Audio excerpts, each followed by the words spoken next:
Anunciamos o nosso palestrante. Bem-vindo.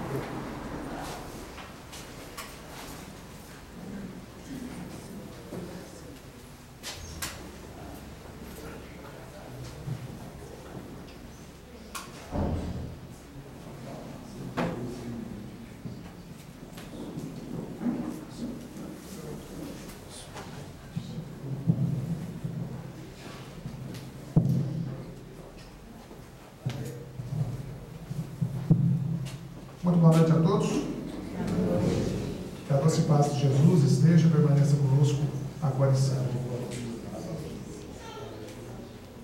É muito bom chegar e encontrar esse ambiente de alegria, de paz, de união entre todos, porque o tema dessa noite nos faz lembrar justamente daquele ser, daquela pessoa que nos traz essa paz sempre que nós precisamos. A figura dele está exposta aqui atrás de mim. E num ponto de extrema importância, no ano de 393 depois de Cristo, no Concílio de Hipona, trazido pela Igreja Católica, foi compilado o que hoje se denomina Novo Testamento. E quando ele foi montado, muito tempo depois, foi dito por um pacifista que, se todo o conteúdo dele fosse perdido e só restasse uma única parte, toda a mensagem de Jesus teria sido salva. E esta parte que teria sido salva são as bem-aventuranças. Vocês as conhecem? Já leram elas? Já ouviram falar delas? Os bem-aventurados. E nós nos enquadramos muito em qualquer uma delas. Elas são um número de 8. Poucas, não? Mas com um conteúdo que pode nos consolar, que pode nos ensinar e que pode nos alertar. Ou seja, vai envolver a qualquer uma das pessoas encarnadas ou desencarnadas que aqui está nessa noite. Todos nós precisamos, sim, de consolação. Todos. Todos nós temos aquela dúvida que nos persegue, que nos acompanha, que nos incomoda e que em determinado momento nós pedimos ajuda, pedimos para ser consolados. E as bem-aventuranças começam justamente com os pobres de espírito. Muito interessante. Eu vou gostar de uma interatividade, um pouquinho além do normal, vamos dizer assim. Pobre de espírito. Ser pobre é bom? Às vezes a gente acha que não. Ser pobre de espírito, segundo a bem-aventurança, seria bom? Alguém aqui é humilde?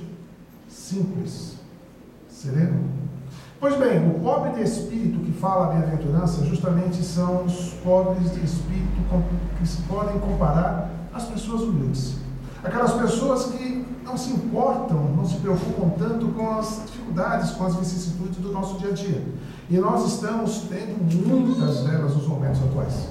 Só que nós, infelizmente, damos um valor excessivo, a ponto de muitas vezes nos tirar o sono. Muitas vezes nos tirar a serenidade do nosso espírito, nos trazer aquela perturbação que não nos faz bem. Os pobres de espírito são aquelas pessoas que sabem dar o valor a essas coisas do mundo conforme realmente elas têm. O próprio Mestre Jesus já falava: dei a elas o que elas são, não dei a elas além delas. E nos comparou a quem? Nos comparou a pássaros, a flores, que nada tecem, nada trabalham, mas são sempre alimentados pelo Pai. Nós, infelizmente, perdemos a nossa paz de espírito quando damos muita importância às coisas do mundo e deixamos essa serenidade do nosso espírito de lado. Muitos de nós procuraram e procuram o centro espírita justamente por perder esta paz de espírito e buscam dentro desta casa, como de outras tantas que existem, reequilibrar-se novamente. E a primeira bem-aventurança fala justamente para essas pessoas, para todos nós. Nós precisamos ter aquela humildade de reconhecer a nossa situação. Não de uma maneira apenas contemplativa, mas de uma maneira que possamos encarar as dificuldades do dia e saibamos valorizá-las conforme elas realmente são. Não supervalorizarmos o problema. Os problemas estão aí. Alguém aqui por acaso não tem problemas? Todos temos. Ainda bem. Porque nós estamos em evolução. Estamos aprendendo. Estamos num mundo de provas e expiações. E este mundo vai nos cobrar cada vez mais. Só que ao mesmo tempo que nós somos cobrados, nós somos ensinados. E a primeira bem-aventurança fala justamente disso. Sejam humildes para aprender. Cada lição que nos é dada é de extrema valia. Hoje nós tivemos muitas delas. Quantas pessoas nós vimos hoje? Quantas pessoas nós nos relacionamos hoje? Quantas pessoas nós dissemos bom dia hoje? E quantas pessoas nós menosprezamos hoje? São lições que nós poderíamos ter aprendido para não termos que passar por ela novamente. Esta pobreza de espírito que nos fala, justamente nos remete a sermos pessoas melhores para com os que estão ao nosso lado. Isso não é tão difícil de fazer. Muito pelo contrário. A nossa irmã falou para nós que há 20 anos praticamente atrás, inaugurou-se uma casa aqui para se receber as pessoas que estavam em dificuldade. E essas pessoas vêm e atraem outras pessoas que também precisam ser ajudadas e no segundo momento fazem o quê? Ajudam. Quantos de nós, primeiramente, foram ajudados para depois serem aqueles que auxiliam aqueles que doem? E não precisa ser dentro de uma casa espírita, principalmente lá fora.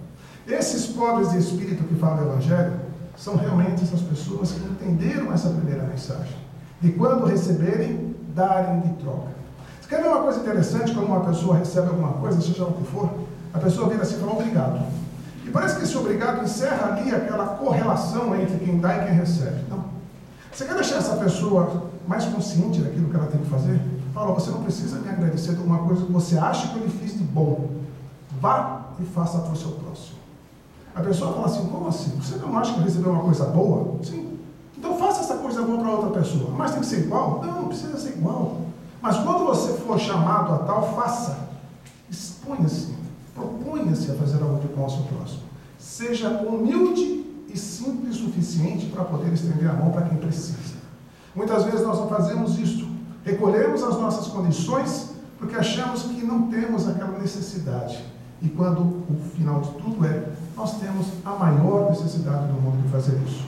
Quando Cristo começa as bem-aventuranças falando bem-aventurados são os pobres de espírito, que são bem-aventurados aqueles que entenderam essa mensagem e a praticam.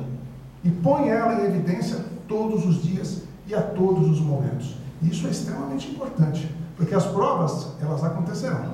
Elas virão para nos clamar a sermos pessoas assim. E se nós não formos, elas virão de outro jeito, sem dúvida. Nunca igual ao anterior. Portanto, esta encarnação é uma prova muito grande para sermos humildes, para sermos simples. E se nós não conseguirmos, não tem problema, teremos outras, talvez milhares de outras.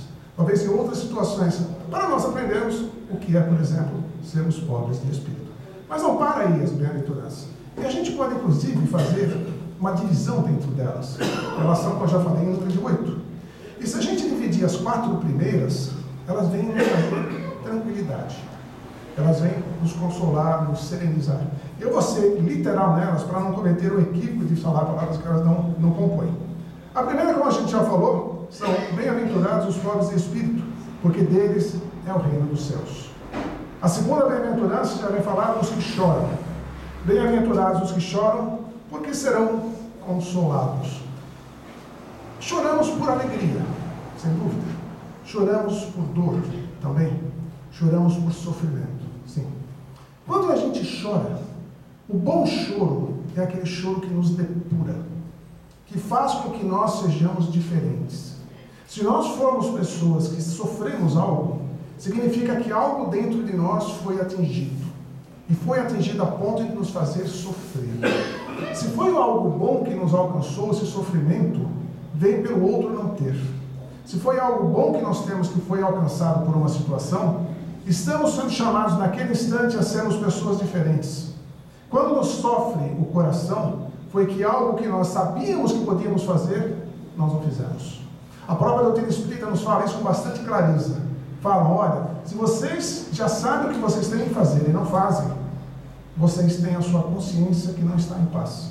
Se vocês sabem que vocês estão fazendo algo, mas que vocês ainda não aprenderam, as tendências que vocês têm que trabalhar nelas. Nós estamos hoje aqui, por exemplo, trabalhando as nossas más tendências.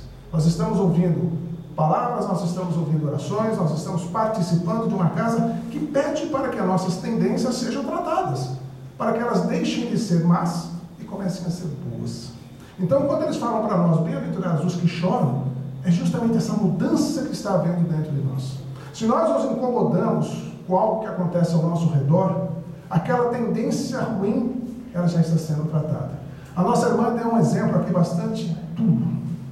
logo no começo, falando para nós da sopa de ossos. Vocês por acaso viram as imagens das pessoas hoje em dia comprando ossos para comer? Se alguém não se sentiu tocado por aquilo, todo o trabalho ainda há de fazer. Se alguém se sentiu incomodado, sofreu, chorou por aquilo, essa pessoa está dentro dessa segunda bem-aventurança, porque chorou. Chorou e deu sofrimento não de si próprio. Graças a Deus nós temos alimentação em nossas mesas, acho que a maioria tem, estão todos. Mas tem muita gente que não tem. E se nós não nos incomodamos por aquilo, essa bem-aventurança fala, vocês ainda não entenderam a mensagem dela. Vocês não sofrem pelo sofrimento do seu próximo. Se nós não fazemos isso, nós temos que entendê-la como um grande alerta para que nós sejamos pessoas melhores. E talvez não resolvamos o problema dos outros, não, é muito difícil, mas possamos estender a mão naquilo que nos é ofertado. A nossa irmã também falou na preparação que todos nós temos espíritos ao nosso lado nos ajudando muito, a ponto de quando nós precisamos, eles nos oferecem a oportunidade do trabalho. E a oportunidade do trabalho, ela vem de maneira que a gente às vezes nem imagina. Ela pode chegar hoje, amanhã, durante a noite, seja onde for. E esta oportunidade é justamente para aquele consumo da onde nós temos que mudar. Se nós não temos nada que fazer naquele sentido, nós não precisaremos passar por aquilo. Porém, se estivermos passando por algo que nos incomoda, é justamente esta oportunidade que nós não podemos desperdiçar. Se nós a desperdiçarmos, ela volta, e volta de uma outra maneira. Se nós desperdiçarmos essas oportunidades que nós tivemos hoje, elas voltarão amanhã, e poderão ser mais difíceis, poderão ser mais complexas, poderão ser mais complicadas de serem sequer encaradas, se não resolvidas. Nós temos que aproveitar cada uma delas, e cada vez que conseguimos fazer isso, o nosso choro será menor. A terceira bem-aventurança, quando nos fala também de consolação, ele vem nos falar dos mansos. Bem-aventurados os mansos, porque herdarão a terra. E a mansidão, como é que nós poderíamos entendê-la? Nós falamos da simplicidade, falamos daqueles que doem um pouco pelos outros, e essa mansidão? A mansidão é tudo aquilo que não nos faz retocar nada com violência. Nada.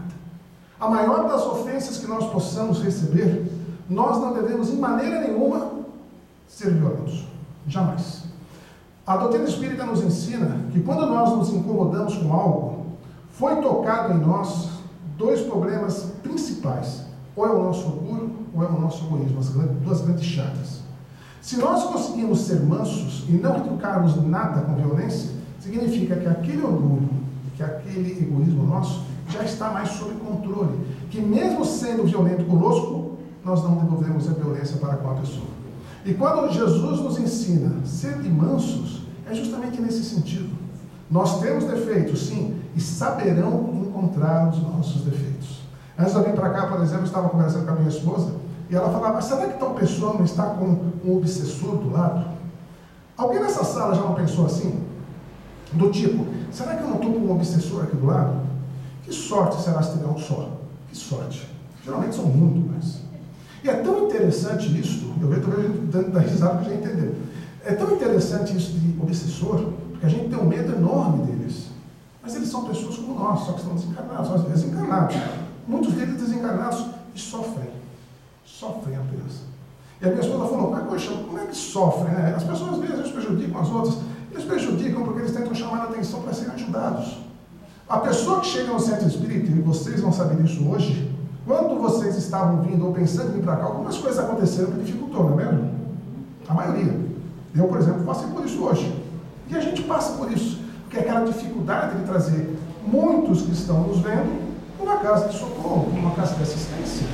Então, se nós conseguirmos ver toda esta violência sendo feita contra nós, nos colocando obstáculos, dificuldades, nosso trabalho, nosso dia a dia, nossa família, enfim, e conseguimos dar em troca algo bom, significa que nós entendemos essa terceira bem-aventurança. Sermos pacíficos, sermos mansos com aqueles que nos estão incomodando.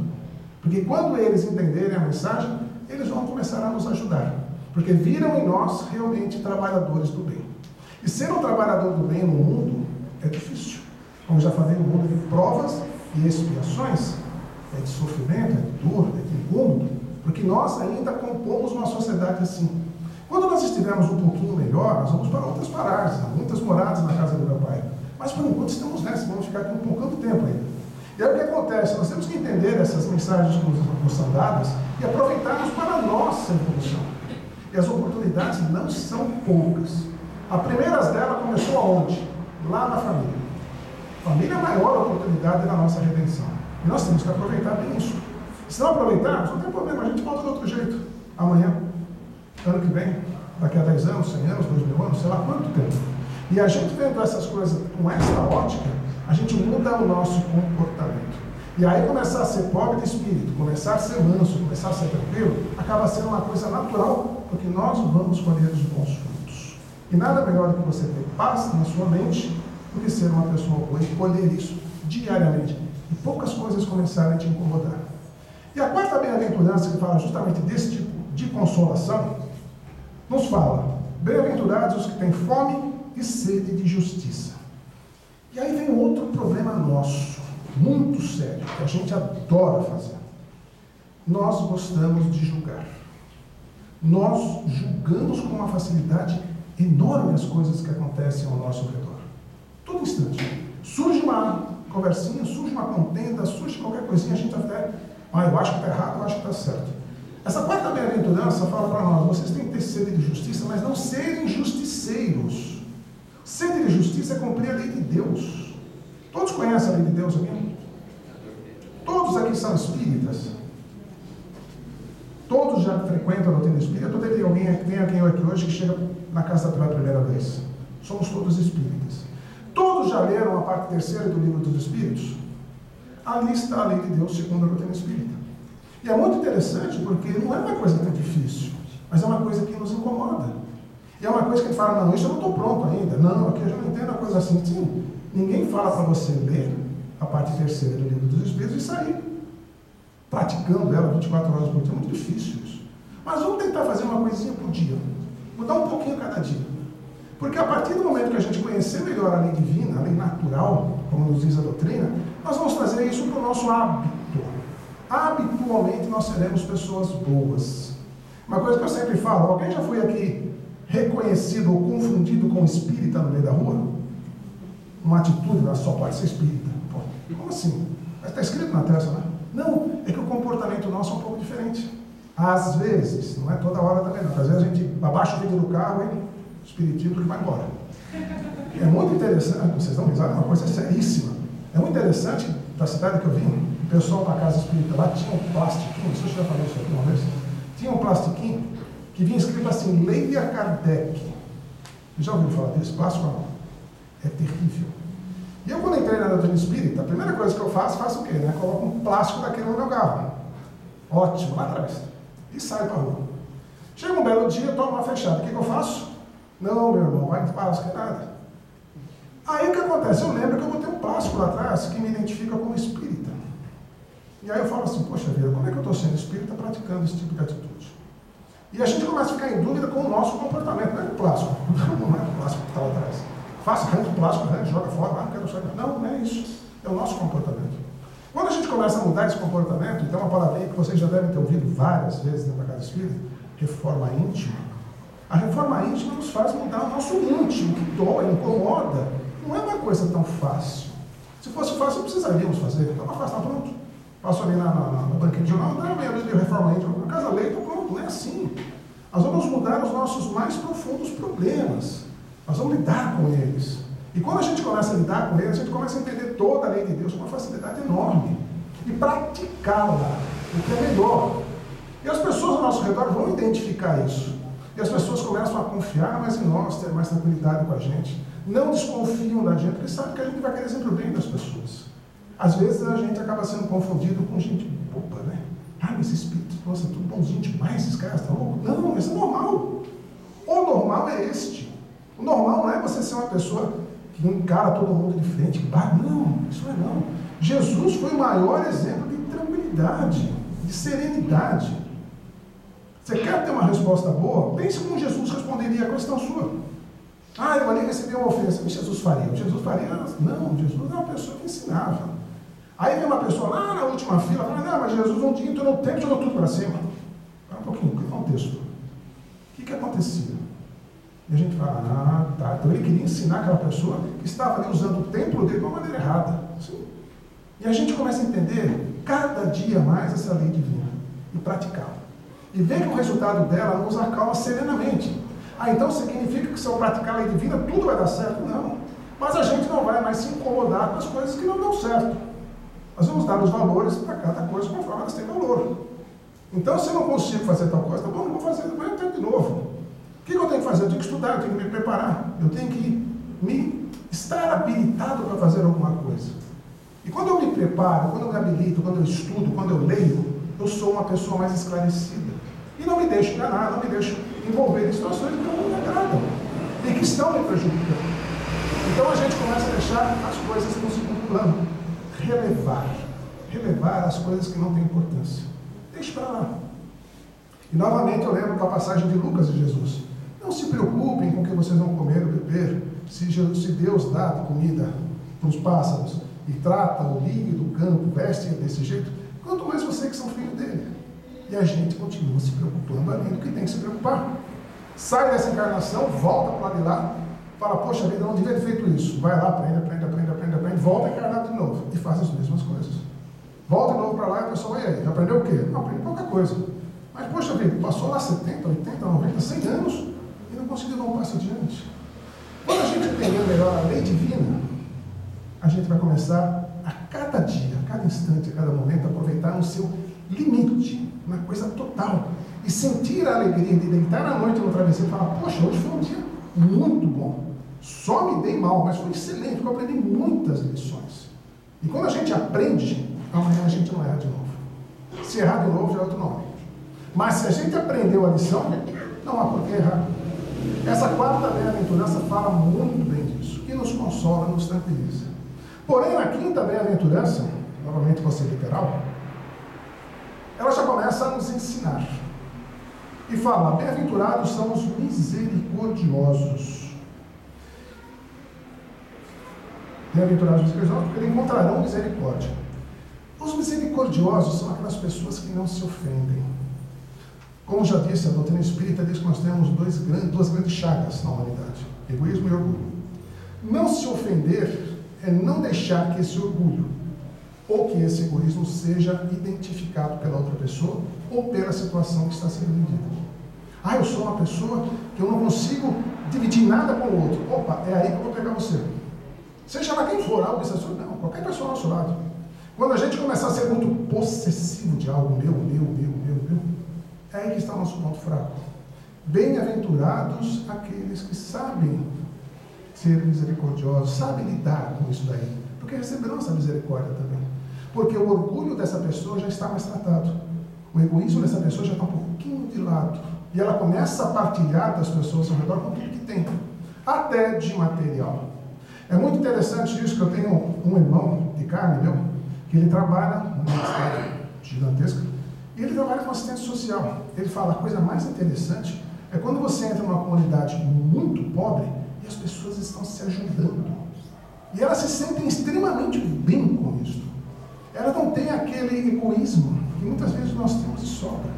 Eles falam, se você perceber a alegria dessas pessoas, é uma coisa contagiante, me sinto bem. A condição material delas é horrível, muito difícil, muito necessitados. Mas eles estão, na sua dificuldade, na sua limitação, felizes uns com os outros. Passam situações de violência, tudo que você possa imaginar. Mas se o vizinho do lado não tiver aquele prato de arroz e feijão, o cara que tem pouco, vai lá e divide com ele. Ele não é egoísta. Ele fala, poxa, eu tenho para mim, eu tenho que divido. E a gente tem que aprender esse tipo de situação. Talvez não com o prato de comida, que a gente mora numa cidade espetacular, não é mesmo? Mas às vezes com aquele bom dia, com aquela situação que você para lá de uma pessoa, sente que aquela pessoa está um pouquinho cabisbaixo e você transmite pelo pensamento, com uma palavra, do jeito que na hora você for inspirado, algo que console, que anime um pouco aquela pessoa. E a gente já se sentiu assim. E nós fomos socorridos por pessoas que a gente nem imaginava que existissem, que estavam passando ao nosso lado. Que viu a nossa carinha ali toda assim, miudinha, soltou aquele pensamento, nem falou com a gente, tá? Mas falou, puxa, o cara está precisando de uma ajuda. Aquilo já gerou um pensamento, coisa e tal, coisa foi, envolveu a pessoa se sentiu bem. Sabe uma situação dessa que aconteceu, que talvez vocês não conheçam?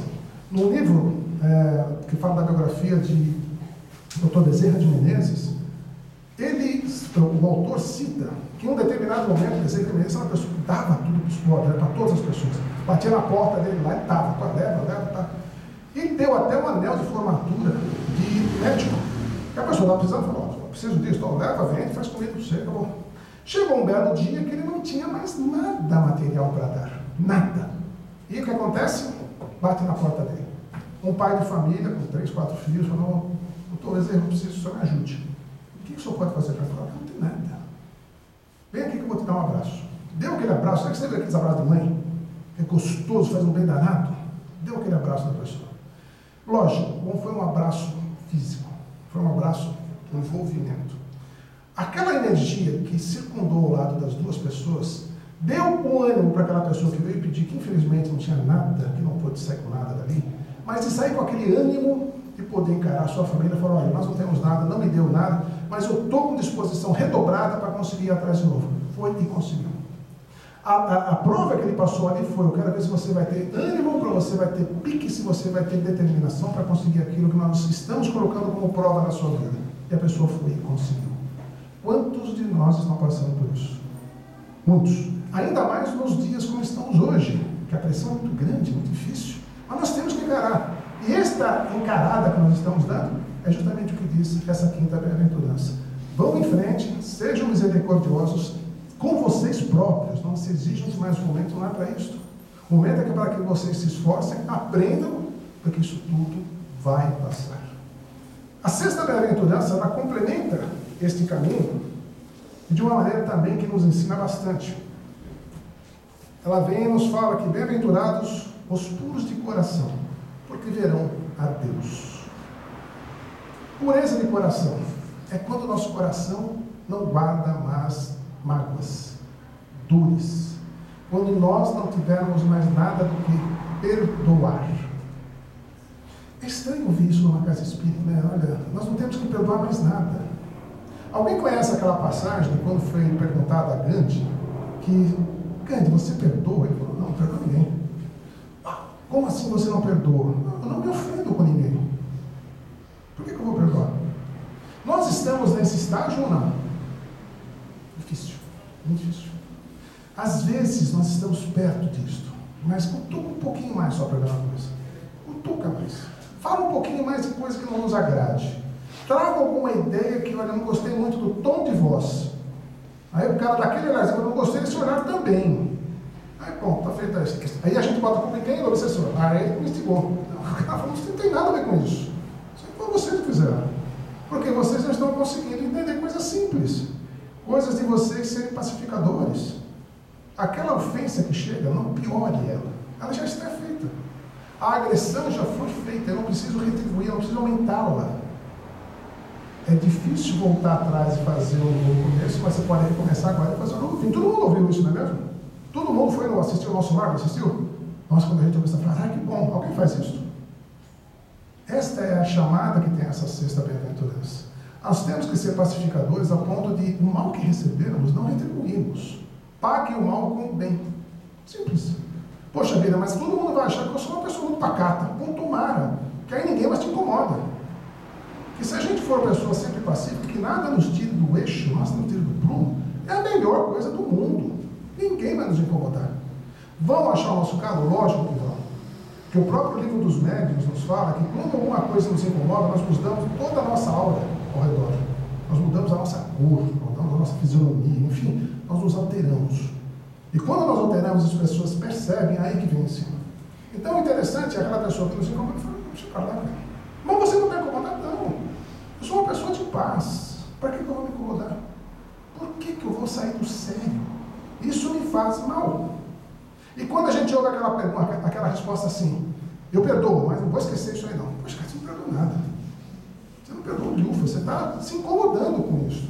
É só trazer para a tona que você muda de novo de fisionomia. Você muda de novo de cores da sua aura, seja lá o que for. É só lembrar. E quando a gente lembra, parece que a gente gosta daquele sofrimento, gosta.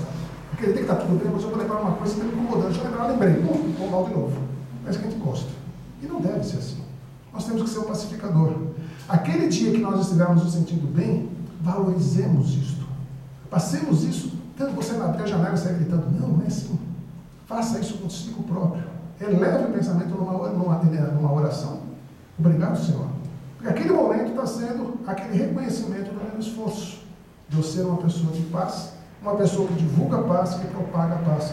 Muito obrigado. E estou querendo me preparar para os próximos que vierem, porque eu sei que virão. Eu sei que virão. Então, quando eu estou em paz, estou tranquilo, vou me preparar. Que a hora que vier, eu já estou prontinho. E assim segue a vida, evoluindo, evoluindo, evoluindo. É muito interessante, a gente lembra daquela passagem do Cristo de 40 dias pelo deserto. A gente não duraria, acho que 10 segundos. Nós já estamos preparados para isso. Nós temos que nos esforçar.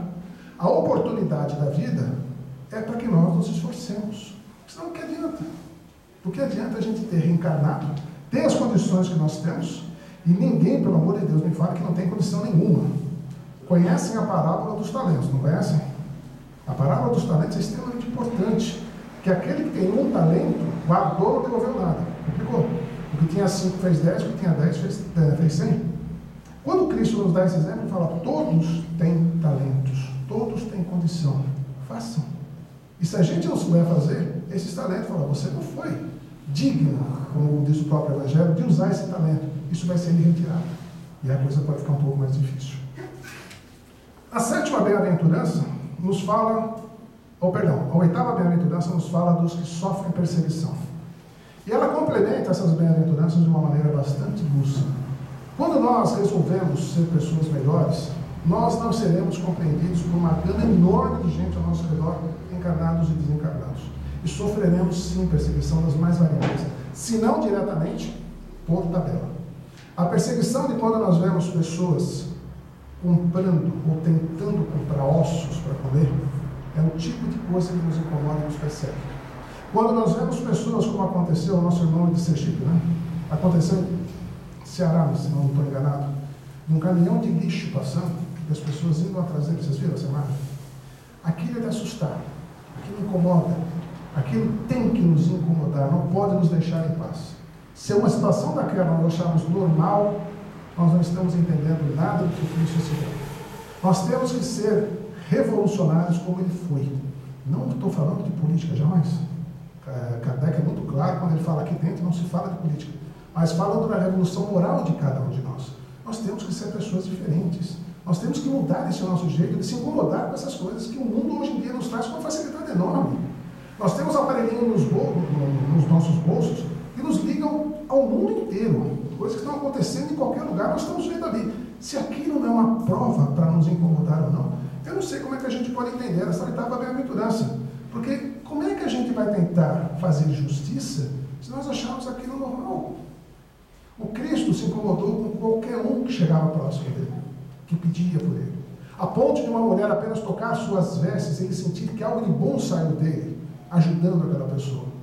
Quando a gente consegue fazer isso, como Bezerra de Menezes fez, ao abraçar uma pessoa, de colocar uma virtude em favor daquela pessoa. As bem-aventuranças nos ensinam tudo isso. Ser isso é muito difícil, mas é necessário. Quanto antes nós começarmos a praticar um pouquinho disso em nossas vidas, será melhor para nós. Quanto antes nós conseguirmos ser o sol que brilha para as outras pessoas ao nosso redor, será o melhor possível. Quando nós conseguirmos ser o sal, que não é insípido, de valorizar, dar sabor à vida de outras pessoas, vai ser melhor. E quem fala isso é o próprio Cristo, que nos ensina, sede o sal, sede o sol, que ilumina e que dê valor e que dê sabor para as pessoas viverem. Nós estamos hoje numa situação muito melhor que muita gente. Nós temos a doutrina espírita que nos ensina, nós temos a capacidade de fazer algo pelo próximo. Cabe a cada um de nós fazer e praticar como o Cristo nos ensinou, nas próprias bem-aventuranças. Muita paz a todos.